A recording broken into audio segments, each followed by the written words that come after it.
Hello నమస్తే welcome to my channel గణితం by Pritam. మన ఫోర్త్ సిరీస్లో 9th వీడియో వచ్చేసిందంటే వెరీ ఇంపార్టెంట్. ఇప్పుడు ఏవైతే కాన్సెప్ట్స్ డిస్కస్ చేస్తున్నామో అవి మన ఇంటర్మీడియట్ ఫైనల్ ఎగ్జామ్కి వచ్చే ఛాన్సెస్ చాలా ఎక్కువ ఉన్నాయి, జాగ్రత్తగా వినండి. సో ఫస్ట్ కాన్సెప్ట్ ఏందో చూద్దాం. The condition that line y is equals to mx plus c touches the parabola y square is equals to 4x is c is equals to a by m and point of contact is a by m square comma 2a by m.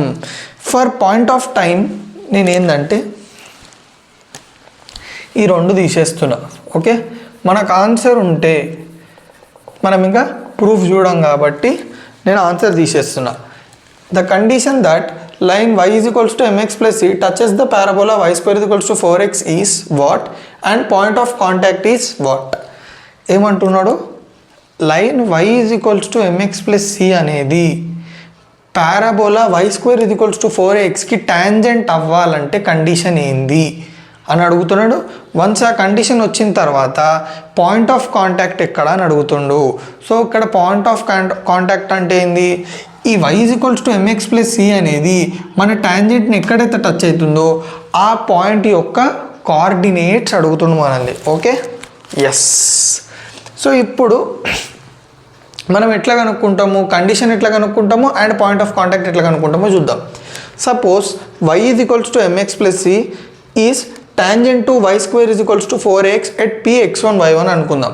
Okay, నేను ఏమనుకుంటున్నా చూడండి, y is equals to mx plus c అనే line మన పారాబోలాని x1 y1 దగ్గర touch చేసింది అనుకుందాం. Okay, అంటే అక్కడ ఆ పాయింట్ దగ్గర టాంజెంట్ అనుకుందాం. ఓకే, అయితే ఏంది, this is the tangent equation కదా, దాన్ని నేను 1 అనుకున్నా. కానీ మనకి తెలిసిన టాంజెంట్ ఈక్వేషన్ ఏంది చూడండి, equation of tangent at p x1 y1 is s1 ఇది ఈక్వల్స్ టు 0. ఇది మనం మన ప్రీవియస్ వీడియోలోనే డిస్కస్ చేసినాం కదా. Yes, at the equation of tangent at x1 y1 is s1 is equals to 0. కానీ ఇక్కడ మనకి ఏముంది, y is equals to mx plus c అనేది టాంజెంట్ అంటున్నాడు. s1 ఈజ్ ఈక్వల్స్ టు 0 అదే, y is equals to mx plus c ఇది కూడా అదే. అంటే దాన్ని బట్టి మీకు ఏమర్థమవుతుంది, ఈ రెండు అనేటివి సేమ్ లైన్స్ని రిప్రజెంట్ చేస్తున్నాయి. అంటే s1 ఈజ్ ఈక్వల్స్ టు 0 అన్నా ఈ లైనే, y is equals to mx plus c అన్నా కానీ ఈ లైనే. సో ఇప్పుడే ఇంపార్టెంట్ థింగ్ వస్తే జాగ్రత్త చూడండి. Both 1 and 2 represent same lines. ఏమేంటివి చూడండి, y is equals to mx plus c నేను ఏం చేసిన అంటే ఈ y నట్ పంపించిన, mx ప్లస్ y వెళ్తే minus y plus c is equals to 0. Next s1 అంటే ఏంది, y1 minus 2a into x plus x1 కదా, దాన్ని ఓపెన్ చేసేసిన, y1 minus 2a into x minus 2ax minus into plus minus 2ax1 is equals to 0. So ఈ రెండు lines same, ఒకటే లైన్ని ఒకటే టాంజెంట్ని రిప్రజెంట్ చేస్తున్నాయి. సో ఇప్పుడు మనం ఏం చేస్తామంటే రెండు లైన్స్ సేమ్ అని ఉంటే వాటి యొక్క కోఎఫిషియెంట్స్ని కంపేర్ చేస్తాం. ఓకే, కంపేర్ చేస్తాం. ఎట్లా చూడండి, ఫస్ట్ x కోఎఫిషియెంట్ ఏముంది m బై x కోఎఫిషియెంట్ ఏముంది 2a minus 2a is equals to y coefficient ఏముంది -1 బై ఇక్కడ y కోఎఫిషియెంట్ ఏముంది y1 is equals to constant ఏముంది c బై ఇక్కడ కాన్స్టెంట్ ఏముంది -2a x1. ఓకే, దీని తర్వాత మనం ఏం చేయాలంటే ఫస్ట్ దాన్ని లాస్ట్ తోటి, సెకండ్ దాన్ని లాస్ట్ తోటి ఈక్వేట్ చేసుకోవాలి. సో చూడండి, m బై -2a ఇది equals to c by -2a x1, minus minus cancel, 2a cancel. ఇప్పుడు ఈ x1 ఇటు పంపిస్తున్నా, ఈ mని ఇటు పంపిస్తున్నా. ఓకే, మీకోసం ఇంకో స్టెప్ చేస్తా. m ఇది equals to c by x1, ఈ x1 ఇటు పంపించిన, ఈ mని ఇటు పంపించిన, అప్పుడు ఏమవుతుంది, x1 ఇది equals to c by m. Okay, no I got the value of x1. So next నేను ఏం చేస్తున్నా, ఈ రెండింటిని ఈక్వేట్ చేస్తున్నా, -1 బై y1 ఇది equals to c by -2a x1. ఇప్పుడు మీరు గమనించినట్టయితే క్రాస్ మల్టిప్లై చేయండి, minus into minus plus y1. Okay, direct రాసినాను, మళ్ళీ మీరు కన్ఫ్యూజ్ అవుతారు. Plus 2a x1 is equals to y1 into c is nothing but c y1. తర్వాత నేను ఏం చేస్తున్నా, ఈ సీన్ కిందకి పంపిస్తే ఏమవుతుంది, 2a x1 బై c ఇది ఈక్వల్స్ టు y1. వచ్చిందా లేదా, y1 ఇది equals to 2a x1 by c. అయితే మనకి x1 వాల్యూ తెలుసా తెలీదా, yes, c by m. So y1 ఇది equals to 2a into c by m by c. మీరు గమనించినట్టయితే cc క్యాన్సిల్ అయిపోయింది, నాకు y వాల్యూ ఎంత వచ్చింది y1 value 2a/m, x1 value c/m. So నాకు x1 y1 వాల్యూస్ వచ్చినాయి. మీరు గమనించినట్టయితే ఈ పాయింట్ x1 y1 అనేది టాంజెంట్కి టచ్ అవుతుంది కదా, అంటే y = mx + c అనేది x1 y1 దగ్గర టచ్ అవుతుంది లేదా పారాబోలా దగ్గర? Yes. So x1 y1 value నేను ఈ టాంజెంట్ దగ్గర పెట్టొచ్చా లేదా? ఎస్. ఏ పాయింట్ అయినా ఒక లైన్ మీద ఉంది లేదా కర్వ్ మీద ఉందంటే ఆ పాయింట్ ఆ లైన్ని సాటిస్ఫై చేస్తుంది, ఆ కర్వ్ ఈక్వేషన్ని సాటిస్ఫై చేస్తుంది. సో సబ్స్టిట్యూట్ చేయండి. y ప్లేస్లో నేను ఏం పెట్టుకుంటా చూడండి. y1 ఏమొచ్చింది మనకి 2a/m. ఓకే, మీకోసం ఒక స్టెప్ ఎక్స్ట్రా రాస్తా. x1 y1 అనేది టాంజెంట్ మీద ఉంది కాబట్టి సబ్స్టిట్యూట్ చేయండి. y ప్లేస్లో y1 పెట్టండి, x ప్లేస్లో x1 పెట్టండి. y1 = mx1 + c. ఓకేనా? నెక్స్ట్ నేనేం చేస్తున్నా, ఈ y1 x1 ప్లేస్లో మనకి ఏమొచ్చిందో సబ్స్టిట్యూట్ చేస్తున్నా. సరే, ఇక్కడ కూడా పెట్టేదాని ఉంది. y1 అంటే 2a/m = m × x1 అంటే c/m + c. mm cancel. 2a/m = c + c అంటే 2c. ఈ 2ని పంపించిండు. 2a/2m 2 cancel. c = a/m. Okay, c = a/m వచ్చింది. సో ఇప్పుడు నేను ఈ c = a/m వచ్చేసి ఏంటంటే కండిషన్ అని అర్థం. అంటే ఈ y = mx + c ఇక్కడ టచ్ చేయాలంటే x1 y1 దగ్గర పారాబోలాని టచ్ చేయాలంటే c = a/m అనే కండిషన్ని సాటిస్ఫై చేయాలి. ఓకేనా? సరే, ఇప్పుడు నేను ఈ c = a/mని ఇంకో x1 y1లో పెట్టుకుంటున్నాను. చూడండి, మనకి x1 వాల్యూ ఎంత వచ్చింది? c/m. So x1 = a/m/m. x1 = a/m². Next y1 = 2a/m. y1 = 2a/a/m. ఈ m మీదకి వెళ్తే y1 = 2am/a. a cancel. Wait అంతే. మన పాయింట్ ఆఫ్ కాంటాక్ట్ ఏం రావాలి? a/m², 2m. కరెక్టేనా? 2a/m.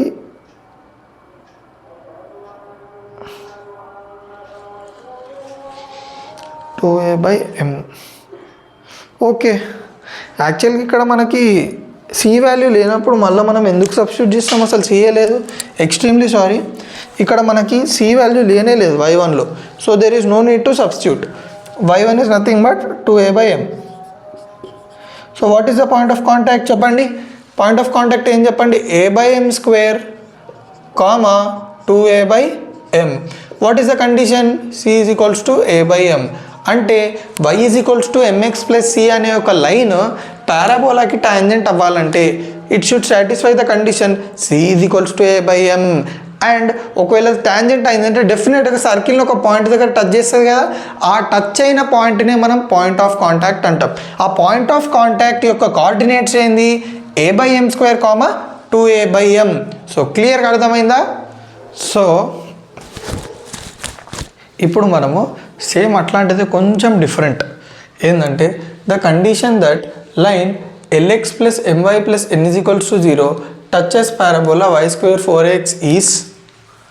కండిషన్ ఏంది? పాతదే పెట్టిన, సారీ. ఇప్పుడు చెప్పండి, lx + my + n అనే లైన్ పారాబోలాని టచ్ చేయాలంటే కండిషన్ ఏంది అండ్ దాని పాయింట్ ఆఫ్ కాంటాక్ట్ ఏందని అడుగుతున్నా. అంటే ఒకవేళ టచ్ చేసింది అనుకుందాం, ఓకే, lx + n టచ్ చేసింది, ఎక్కడ ఏ పాయింట్ దగ్గర టచ్ చేసింది, దాన్ని పాయింట్ ఆఫ్ కాంటాక్ట్ అంటారు. సేమ్ ప్రొసీజర్, మనము lx + my + n = 0 అని టాంజెంట్ అనుకుందాం పారాబోలాని ఫర్ టైం బీయింగ్. ఓకే, కొంచెం సేపటికి.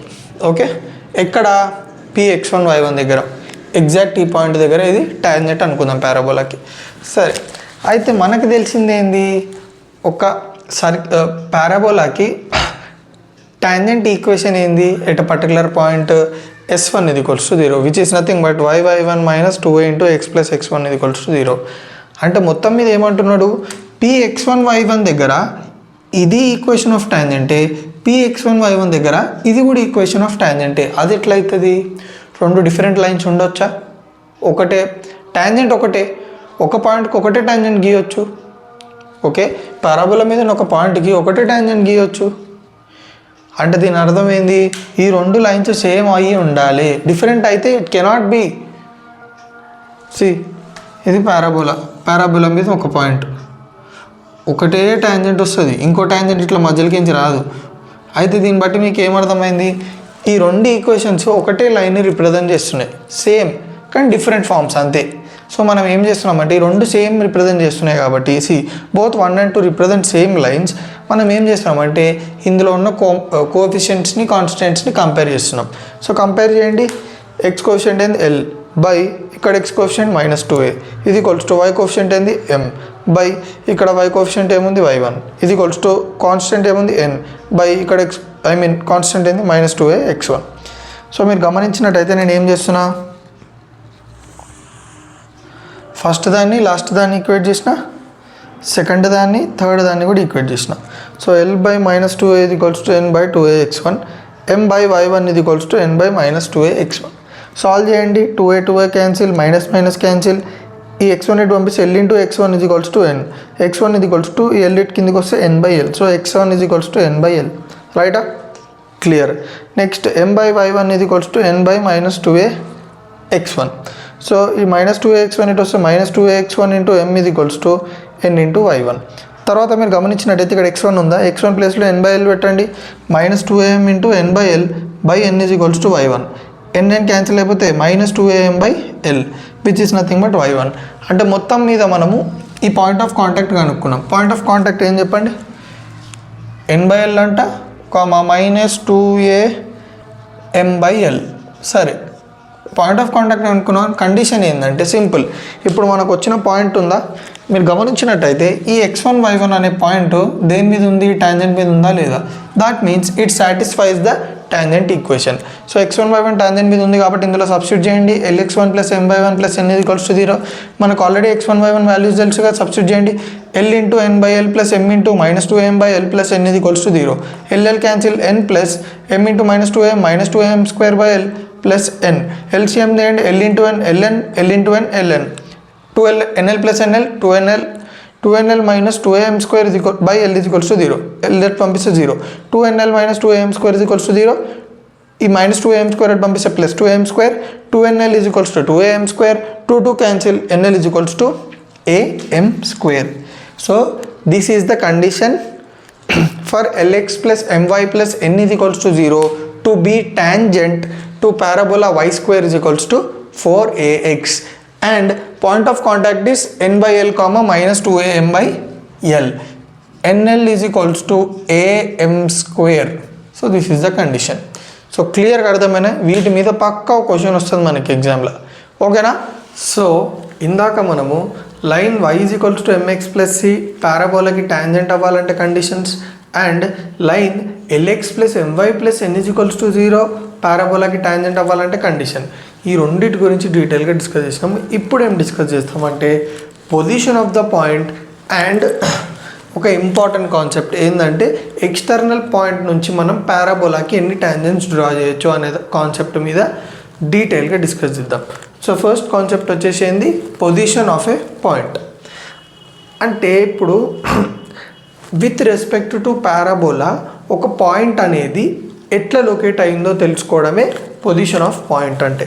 ఫర్ ఎగ్జాంపుల్ నేను ఒక పాయింట్ తీసుకున్నా 5,2. ఓకే, 5,2 తీసుకున్న పారాబోలా వచ్చేసి, సరే ఇక్కడ తీసుకుందాం, 5,2 వచ్చేసి పారాబోలా వచ్చేసి y square is equals to 8x అనుకున్నా.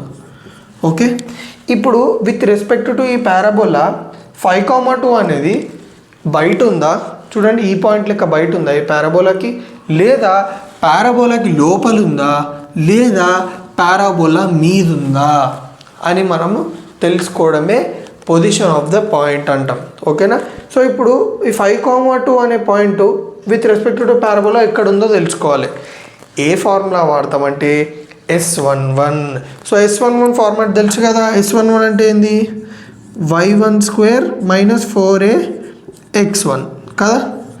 ఎస్, ఇక్కడ మనకు పారాబోలా ఈక్వేషన్ ఏముంది, so y1 square minus 8x1.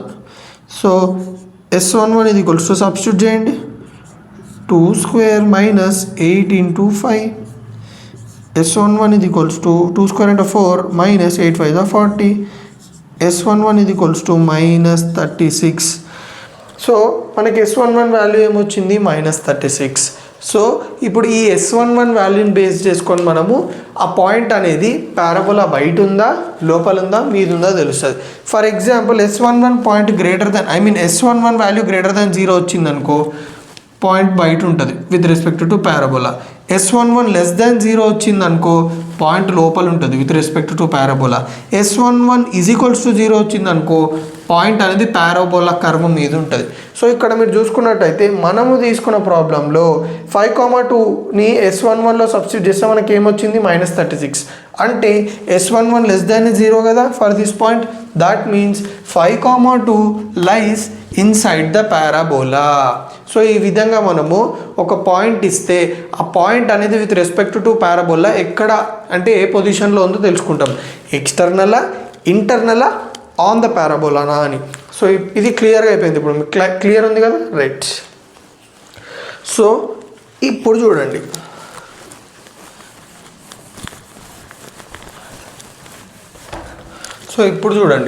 two tangents can be drawn from external point Px1y1 to parabola.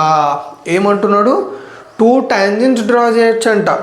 ఎక్కడి నుంచి ఒక ఎక్స్టర్నల్ పాయింట్ నుంచి పారాబోలాకి. ఓకేనా 2 tangents డ్రా చేయొచ్చంట.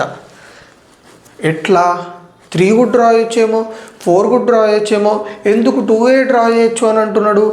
దీని గురించి మనము డీటెయిల్గా చూద్దాం. ఇది చాలామందికి ఏంటంటే ఇది ఇంటర్మీడియట్ ఐపీ కాన్సెప్ట్. ఎవరు అందరు ఏమనుకుంటారు అంటే ఇవి ఎందుకు చెప్తున్నారు ఈ కాన్సెప్ట్స్ అన్నీ ఐపీ ఎగ్జామ్కి రావు కదా అంటే నేను చెప్పేది అన్ని కాన్సెప్ట్స్ చెప్తున్నాను. ఓకే అన్ని ప్రాబ్లమ్స్ చేపిస్తా. ఓన్లీ ఐపీ ఇంపార్టెంటే కాదు. సో ఎవరికైతే నా మొత్తం వీడియోస్ చూస్తారో మీకు ఏంటంటే ఓవరాల్ ఒక అవేర్నెస్ ఉంటుంది ఆ చాప్టర్ మీద. సో దట్ మీరు ఎంసెట్కి ప్రిపేర్ అయినా కానీ మెయిన్స్కి ప్రిపేర్ అయినా కానీ అడ్వాన్స్కి ప్రిపేర్ అయినా కానీ ఈ బేసిక్స్ అనేవి మీకు చాలా యూజ్ అవుతాయి అక్కడ. సో ప్రతి ఒక్క దానికి యూజ్ అయ్యేటట్టు డిజైన్ చేసిన అనమాట ఒక్కొక్క సిరీస్. ఓకేనా రైట్. సో ఫస్ట్ నేను ఏం చేస్తున్నా అంటే ఈ టూ టాంజెంట్స్ ఒక పారాబోలాకి డ్రా చేయొచ్చు అని ప్రూవ్ చేయడానికి ఒక పారాబోలా తీసుకుంటున్నా. ఆ పారాబోలా వచ్చేసి ఏంది y² - 4x. This is the parabola y² - 4x. Okay let Px1y1 be the external point to S = 0. ఏమనుకుంటారా నేను Px1y1 అనే ఒక పాయింట్ తీసుకుంటున్నా. ఓకే ఆ పాయింట్ అనేది పారాబోలాకి ఎక్స్టర్నల్గా ఉంది. అంటే ఒక పాయింట్ పారాబోలాకి ఎక్స్టర్నల్గా ఉందంటే వాట్ ఈస్ ద కండిషన్ చూడండి. ఎప్పుడు ఉంటుంది ఒక పాయింట్ ఎక్స్టర్నల్గా పారాబోలాకి S11 should be greater than 0 గుర్తుపెట్టుకోండి. So S11 greater than 0. So S11 ఏంది పారాబోలాకి y1² - 4x1 greater than 0. That is the condition. చాలు రైట్. అయితే ఇప్పుడు నేను ఏం చేస్తున్నా అంటే మనకి తెలియదు ఈ పాయింట్ నుంచి ఎన్ని టాంజెంట్స్ డ్రా చేసుకోవచ్చు ఇప్పుడైతే. ఓకే సో నేను ఏం చేస్తున్నా అంటే ముచ్చటగా ఒక్కటే టాంజెంట్ డ్రా చేస్తున్నా. Only 1 tangent I'm drawing through this point. Okay ఒక్కటైతే డ్రా చేయొచ్చు అని తెలుసు కదా అందుకే మినిమం ఎన్ని డ్రా చేయొచ్చో అవి డ్రా చేసిన. కొంచెం అడ్జస్ట్ చేసుకోండి ఇది కొంచెం అటు ఇటు ఉంది. ఓకే ఒకటి డ్రా చేసిన. ఓకే ఇప్పుడు ఈ టాంజెంట్ యొక్క ఈక్వేషన్ నేను ఏమనుకుంటున్నా అంటే y = mx + c అనుకుంటున్నాను. చూడండి let y = mx + c is tangent to S = 0. So ఈ పారాబోలాకి ఈ పాయింట్ నుంచి ఒక టాంజెంట్ డ్రా చేసిన. ఆ టాంజెంట్ యొక్క ఈక్వేషన్ వచ్చేసి y = mx + c అని అనుకుంటున్నా. సరే బాగుంది. మనం ఇందాకనే మన వీడియోలో డిస్కస్ చేసిన ఒక ఇంపార్టెంట్ కండిషన్ ఏంది లైన్ y = mx + c అనేది పారాబోలా y² = 4ax టాంజెంట్ అవ్వాలంటే కండిషన్ ఏంది c = a/m. అంటే ఇప్పుడు ఈ line y = mx + c tangent అని ఎప్పుడు చెప్పొచ్చు c వాల్యూ a/m ఉంటే.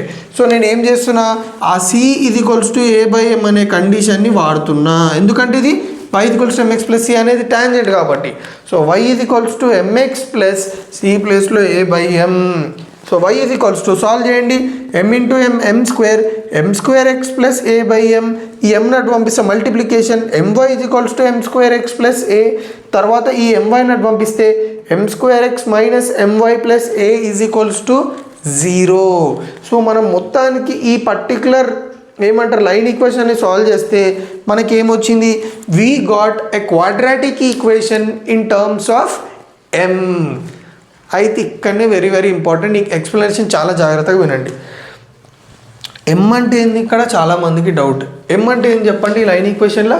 It is the slope of that line. అయితే మీరు గమనించినట్టయితే ఈ పర్టికులర్ క్వాడ్రాటిక్ ఈక్వేషన్ అనేది ఏ టర్మ్స్లో ఉంది, ఎం టర్మ్స్లో ఉంది. మనకు వచ్చిన ఈక్వేషన్ ఏంది, క్వాడ్రాటిక్ ఈక్వేషన్. క్వాడ్రాటిక్ ఈక్వేషన్కి ఎన్ని సొల్యూషన్స్ ఉంటాయి, ఎన్ని రూట్స్ ఉంటాయి, 2 రూట్స్ ఉంటాయి. అంటే దీన్ని బట్టి మీకు ఏమర్థమైంది, ఎంకి మనకి 2 వాల్యూస్ వస్తాయి సాల్వ్ చేస్తే. That means M as 2 values, అంటే 2 స్లోప్స్ ఉన్నాయని అర్థము. అంటే దీన్ని బట్టి మీరు ఏమర్థం చేసుకోవచ్చు, ఈ పాయింట్ నుంచి డ్రా చేసే టాంజెంట్స్ ఏవైతే ఉన్నాయో 2 ఉన్నాయని. ఎందుకంటే 2 స్లోప్స్ ఉన్నాయంటే డెఫినెట్గా దెర్ ఆర్ 2 టాంజెంట్స్ అని అర్థము. ఓకేనా, చూడండి. It is a quadratic equation in M. It has 2 real values. 2 real values ఉన్నాయి. ఓకేనా, అందుకే మనము ఈ పాయింట్ నుంచి 2 టాంజెంట్స్ డ్రా చేసుకోవచ్చు పారాబోలాకి. క్లియర్గా అర్థమైంది. సరే, ఫర్ ఎగ్జాంపుల్ ఈ px1, y1 అనేది ఏదో పారాబోలా మీద ఒక పాయింట్ మీద ఉంది. ఇప్పుడు చెప్పండి ఎన్ని టాంజెంట్ డ్రా చేసుకోవచ్చు? ఓన్లీ 1. మనం ఆల్రెడీ డిస్కస్ చేసినాం, ఒక్క పాయింట్ నుంచి మనం ఒకటే టాంజెంట్ డ్రా చేసుకోవచ్చు కరువు మీద. 2 టాంజెంట్లు డ్రా చేయలేము ఒక్క పాయింట్కి. సో పారాబోలా మీద ఉన్న ఒక్క పాయింట్కి ఒకటే టాంజెంట్ డ్రా చేయొచ్చు. సరే, పారాబోలా మీద పాయింట్ ఉంటే ఒక్క టాంజెంట్ డ్రా చేయొచ్చు. మళ్ళీ లోపల ఉంటే నో, వీ కెనాట్ డ్రా. అసలు టాంజెంటే డ్రా చేయలేము మనము.